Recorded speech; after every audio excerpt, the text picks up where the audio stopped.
Atenção, senhoras e senhores. A partir de agora, a TV Mais orgulhosamente apresenta Show Mais. E com vocês, ele, Darcio Arruda. Alô, pessoal, muito boa noite. Muitíssimo obrigado pela atenção, pelo carinho. Obrigado. Aqui estamos para mais uma apresentação do Show Mais. E pasmem os senhores, pasmem as senhoras, o programa desta noite leva o número espetacular de 2.583. É um espetáculo. Bota fantástico nisso, Jimmy. E hoje o tema, nós vamos começar bem rápido o nosso programa, não vou ficar fazendo aquela abertura muito longa, porque o tema é muito importante para que possamos ter uma nova visão deste assunto que nós vamos focalizar, que eu vou contar já já. Bem propício mesmo para uma véspera de finados. Já vou falar já. Nós vamos falar sobre o luto, das mais variadas óticas. Porque o luto tem uma história, vem lá dos egípcios, vem de longa data, cada povo tem uma cor que simboliza o luto, existem os problemas psicológicos do luto, nas suas mais variadas fases. Tem gente que entra em luto profundo, digamos assim. Mas já nós estamos aqui com um especialista, um psicólogo que veio aqui nos ensinar essas variações sobre o luto para que possamos ter uma outra visão realmente desta passagem. É que cada religião também tem uma noção sobre a morte e vai daí também variar de acordo com os princípios de cada pessoa, de cada religiosidade, de cada tipo de fé. O negócio é simples, mas é complexo. É complexo, mas é simples. Como tudo. Melhor, eu não vou explicar melhor, eu não sei. Eu não sei como é que eu vou explicar. Por isso que nós estamos aqui com um convidado que já vou apresentar para o senhor e para a senhora. Antes, eu queria perguntar para os nossos meninos e meninas da parte operacional, que são jovens universitários de terceiro ano, quartanistas, quintanistas, pessoal que está fazendo o TCC, o trabalho de conclusão de curso, estão todos aqui ávidos também para esse tema. Eu acho bacana quando as pessoas gostam do tema, começando por aqui, o pessoal interno da televisão. Então, atenção, meninos e meninas, vocês... Olha, eu quero uma resposta curta, grossa e sincera. Não precisa gritar, que é antivéspera de finados. Já passou das 22 horas, então devemos manter um certo limite no nosso áudio. Vocês estão afins de colocar mais esta edição do Show Mais no ar? Sim ou não? Sim, Darcio! Pronto, olha só que gracinha. Então, atenção, senhores tripulantes, atenção, senhores passageiros. Aqui é o comandante Arruda, preparar a aeronave para decolagem imediata.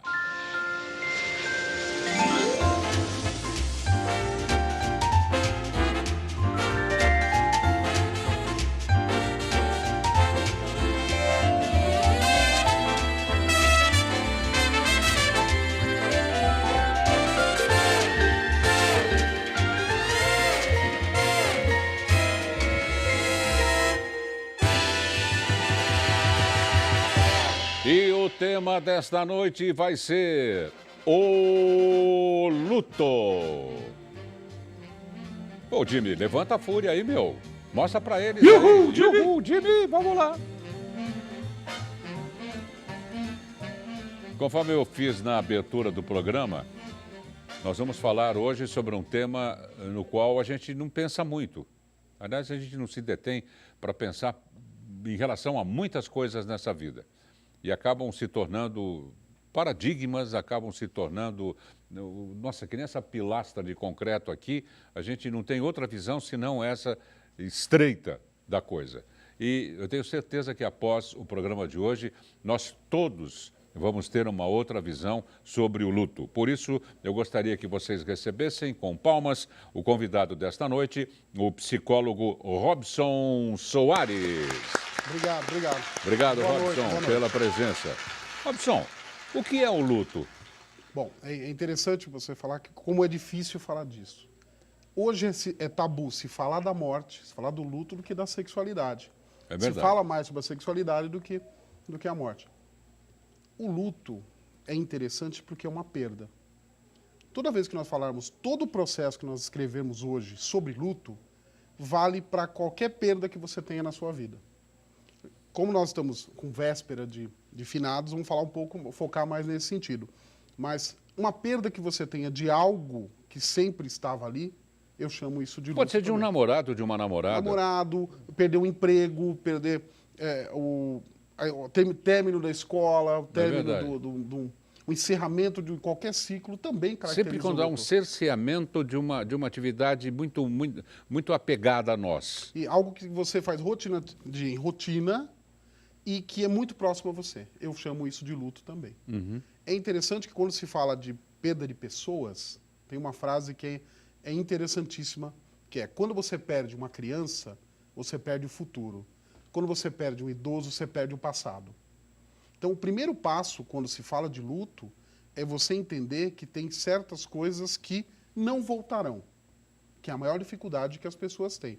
Quando há um falecimento, quando há um término, aquilo não vai voltar. É saber que nunca mais vai ter a chance ou de reaver esse emprego, ou de rever essa pessoa. No caso do emprego, pode até voltar, mas a forma é diferente. Tem que ser uma evolução. Perfeito, né? perfeito. Justamente o que se trabalha em terapia, quando há um luto em família, é que ocorra uma evolução. Eu costumo dizer que quando a pessoa evolui é quando ela trabalha aquele luto, a perda daquela pessoa, como uma homenagem. Ou seja, ela começa a viver em homenagem a ela e não tristeza de não tê-la mais. Porque o luto, o falecimento, é uma ausência eterna. É uma ausência daquela situação que não voltará mais, ou daquela pessoa que não voltará mais. Então, o primeiro passo que tem que se ter em mente é que aquilo aconteceu, né? Aquilo aconteceu, e que aquilo vai crescer comigo, vou evoluir ou não com aquela situação. Agora, o Robson, aprendizado. a gente vê fotos antigas, né? Quando vai na casa da avó, do biso, da bisa, aquelas fotos amareladas, né? Aí, olha lá, a tia Amélia, ela está toda de preto, né? Ela estava de luto do tio não sei das quantas, né? Aquela famosa viúva, a viúva negra. Não tem mais isso. A sociedade aboliu, ou em determinadas partes do mundo, talvez nos interiores, digamos assim, de países da Europa, possam manter essa tradição. É interessante que o luto está vinculado a significado das coisas. Então, você pode se vestir de preto e ter um significado para você, para uma sociedade. A sociedade, tempos atrás, tinha um significado maior o luto. Você não podia sair de casa, tinha alguns dias que você se mantinha afastado da sociedade. Hoje o luto... Podia ouvir música. Podia ouvir música. Não pode, que é isso? Faz só 6 meses que o tio morreu. Tinha um ritual. Depende muito de cada local, de cada cultura. Mas... cada um, independente, falar assim, eu não ligo muito, teve um falecimento, mas eu não estou ligando muito. Mas ele tem alguma forma de lidar com aquilo. É interessante, que nós vamos falar daqui a pouco das fases do luto, que a pessoa vivencie todas as fases. Porque se ele não vivencia essa fase... não expurga. Não consegue. É que nós chamamos na psicologia do catarse. Ele precisa passar por esse processo, porque senão isso pode vir de forma tardia. Vem num momento que às vezes... recalca, né? Eu ouço muito o pessoal falar assim, olha, eu não chorei no enterro do meu pai e da minha mãe. Mas em determinado dia eu estava lá trabalhando e comecei a chorar. Então o luto para ele veio de forma diferente. Vamos pegar o contexto de falecimento, de cemitério. Sempre no cemitério alguém toma a iniciativa. Alguém vai ser aquela pessoa que não vai ficar chorando, que não vai cair, mas que vai tomar todas as diretrizes necessárias. De pagamento das coisas, da coroa, da entrega de... Ele vai ser a parte administrativa... ele vai ser a fortaleza. Porém, quando encerrar aquele processo, ele cai. Precisamos vivenciar o luto. O que não pode acontecer é falar assim, olha, eu tive um luto na família, seja perda de emprego, seja perda de ente querido, eu preciso vivenciá-lo. Eu não posso fingir que não aconteceu. Você falou uma grande verdade, é que todos nós, vocês também de casa, podem se lembrar quando isso aconteceu, todos nós já passamos por isso. Sempre existe realmente uma pessoa que toma todas as providências, né? Vai na administração do cemitério, vai não sei das quantas, encomenda a coroa, faz absolutamente tudo. Depois, tchum, entra... ele acaba caindo. Caindo. Porque nós chamamos a psicologia do líder da revolução. Em algum grupo, em alguma determinada situação, alguém vai tomar a frente de ser líder. E só que esse líder, a partir do momento que ele terminou o papel dele, ele precisa também ser liderado, ele precisa também desse apoio. Agora, interessante são as cores. Eu até marquei aqui, ó, na África do Sul, o vermelho simboliza a morte, o luto. No Egito, o amarelo. Na Tailândia, o roxo. Olha só que interessante, no Irã, o azul. Mas, de maneira geral, o branco é no Oriente, não é? E o preto em países cristãos, é isso? Isso, porque o conceito da cor, pegando o conceito psicológico da cor, ela tem a única função de você olhar para ela e te dar um significado. Vamos pegar o exemplo dos faróis, né? Verde, vermelho e amarelo. Qualquer lugar do mundo, você bate o olhar na cor e aquilo vai te trazer um significado.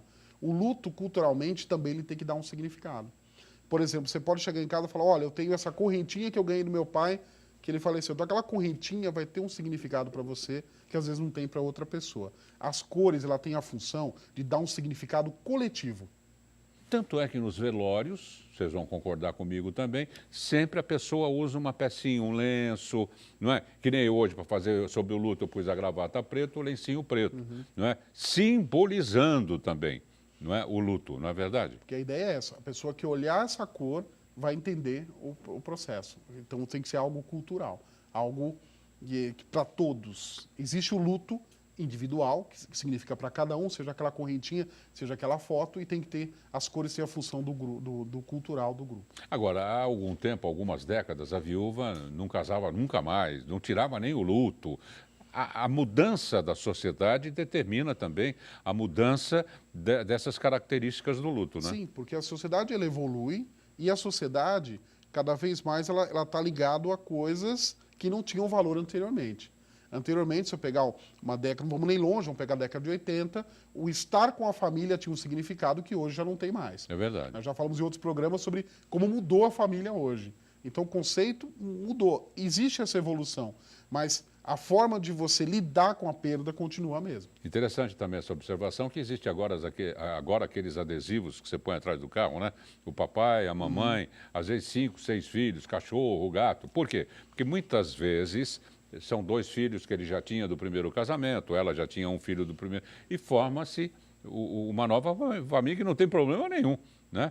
Tem de se dar bem, isso sim. Aliás, Khalil Gibran Khalil já dizia, sim, vossos filhos não são vossos filhos, são filhos de vossas ânsias e desejos, né? E nem sempre os membros de uma família moram sob o mesmo teto também. Sim, sim.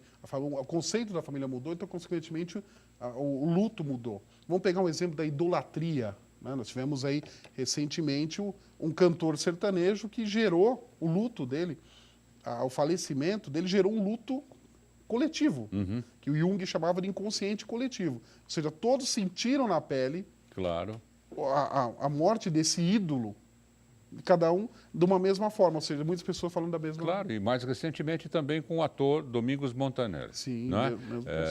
Que estava protagonizando o Velho Chico, da Globo. Dias antes, ele gravou uma cena na qual ele é levado pelo próprio rio.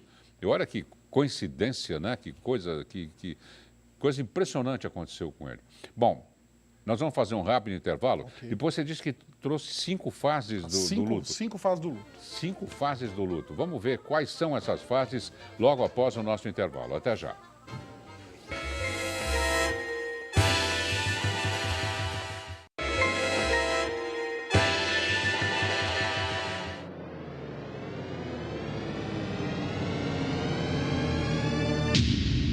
Atenção, a TV Mais adverte. O programa Show Mais causa dependência cultural. Mas você acha que eu ia esquecer de um patrocinador que está conosco desde o primeiro programa? Desde o primeiro programa, já 12 anos e meio? Desde o primeiro programa, 12 anos e meio. Por incrível que pareça, eu me refiro a LL Presentes da Rua Laura 740, na Vila Bastos, em Santo André. Eila, só de vitrine aí, que antigamente, showcase, né? Tem mais de meio quilômetro, tudo de vidro temperado, artigos de primeiríssima qualidade. Dê um pulinho lá na LL, agora tem as consultoras, elas vão escolher, vão orientar você, leve sua sua casa fotografada, né, com o seu celular. Olha, eu quero mudar o lobby, quero mudar a sala de jantar, quero mudar a cozinha. O que você sugere? Se não der para ver através das fotos, não ter a percepção exata, elas vão até a sua casa. Aí depois voltam todas, tomando um cafezinho, um chazinho, e você escolhe, repito, o melhor para o seu lar. LL Presentes, Rua Laura, 740, na Vila Bastos, em Santo André.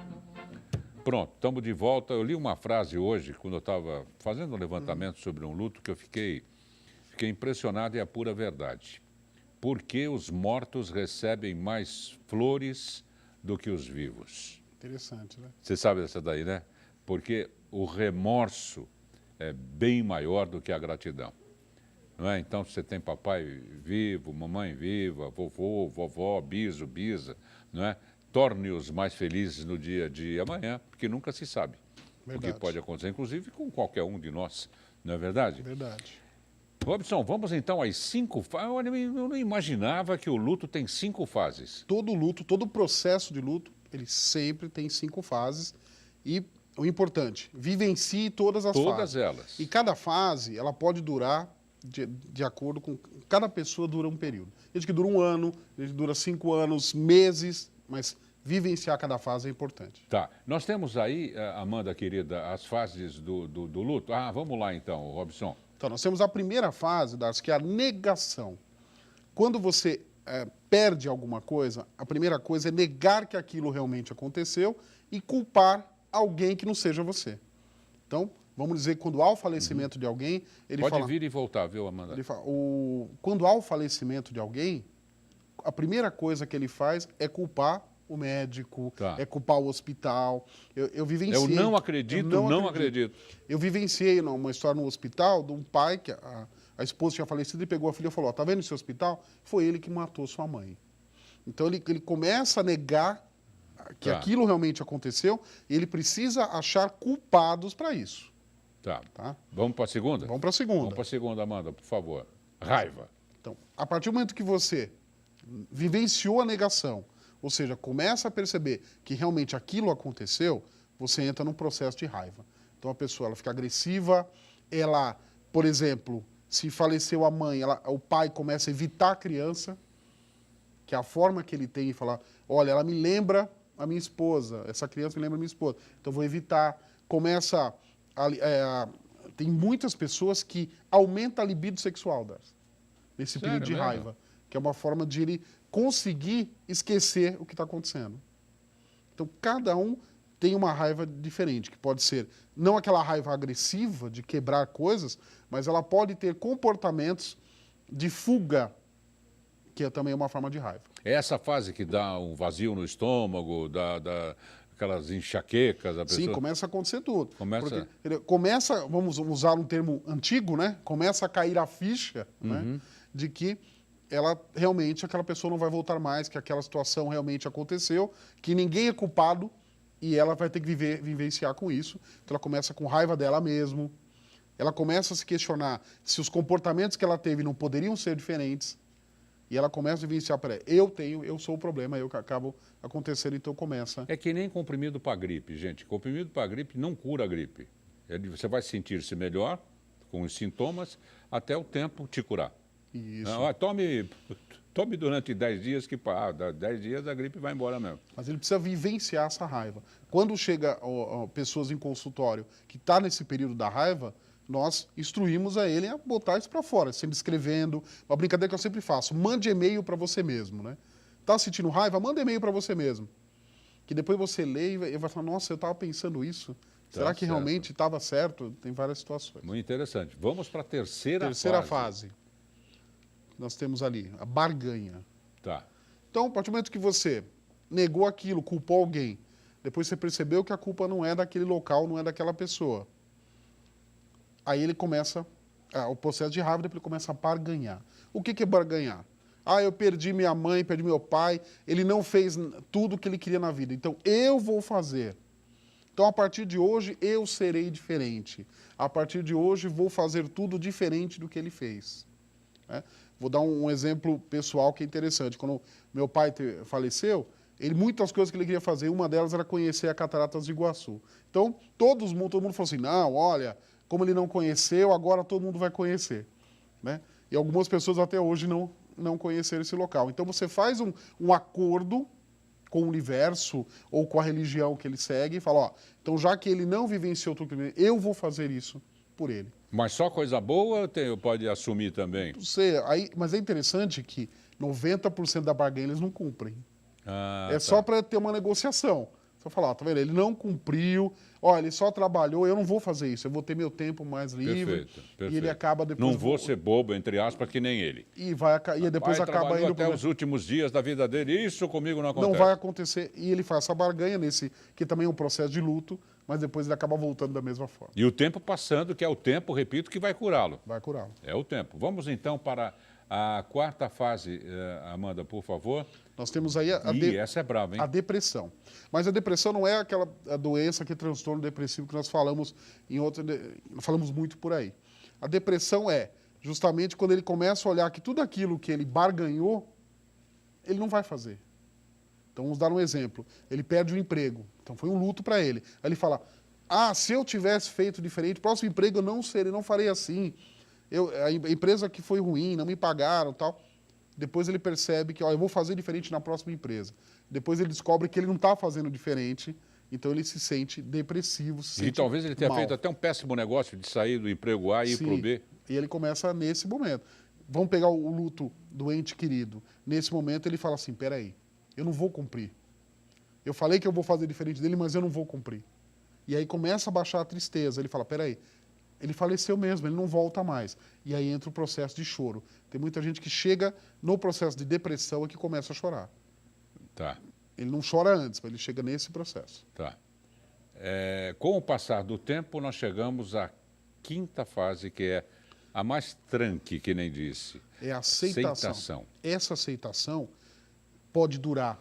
A pessoa pode chegar nessa fase em 1 ano, em 1 mês, como eu já tendo pessoas, Darcy, que estão nessa fase, não chegaram na fase de aceitação e já são 15, 20 anos. A pessoa perdeu o ente querido, mesmo com pai, tratamento, Robson? Mesmo com tratamento, porque ela não consegue evoluir nas fases. Ela fica na negação e não sai da negação. Eu atendi no consultório uma moça que ela perdeu o pai há 14 anos atrás. E até hoje ela não aceita que ele foi embora, ela fala da instituição, ela critica a própria mãe, ela critica até o convênio funerário. Mas, em nenhum momento, ela olha para ela que ela tem que evoluir para frente. E o que acontece? Ela fica patinando na vida dela, ela fica o tempo todo querendo que isso volte e culpando os outros. Então, mesmo em terapia, ela foge muito da terapia. Quando você começa a trabalhar esses assuntos com ela, ela acaba fugindo. Está tocando em assunto que ela não está gostando. Ela vai embora, ela some, depois ela reaparece. Mas ela não passa de fase, ela se recusa a passar de fase. Porque na situação que ela está vivenciando, na família, é cômodo para ela estar na situação da negação, de culpar alguém por o que está acontecendo. Uma coisa que eu vi também, achei interessantíssima, a gente precisa tomar muito cuidado, é o comprometimento com as crianças, não é? Da família. Geralmente ainda tem adolescentes, ou tem crianças mesmo, de 6, 7, 8, 9, 10 anos, que reagem também como um reflexo daquilo que o pai ou a mãe estão praticando, né? É importante, quando se fala de criança, entender qual é a visão da família sobre o luto. Então, pais é importante. A gente dá muita dica, fale sobre sexo com o seu filho. Fale sobre luto com o seu filho também. Fale sobre morte, sobre finitude. É difícil? É, porque às vezes nós mesmos não sabemos lidar com isso. Mas é importante que a criança entenda que tudo tem um começo, meio e fim. E o importante, ocorreu um falecimento na família, não mintam. Olha, ele foi buscar um pão e daqui a pouco ele volta. Ou ele foi trabalhar longe e depois ele volta. Está viajando. Está viajando. Baseie-se no que a família acredita do luto. Teve um caso interessante que eu atendi aqui em Santo André, uma mãe que me chamou para que eu ajudasse a dar a notícia para os filhos, ela tem um casal de filhos, que ela estava com a doença terminal. Então, estava já fadado para ela falecer, porque ela não tinha cura. Então, ela veio até lá para que eu ajudasse a dar notícia para os filhos. Então, ter todo esse sistema do que é importante, o que é o pertencer, o que é o começo, meio e fim, o que ela acredita. Então, foi um processo bem demorado. Não que a pessoa não vá, não, quando acontece não vai ligar. Não, mas vai suavizar, inclusive vai percorrer com maior facilidade essas cinco fases. Essas 5 fases, né?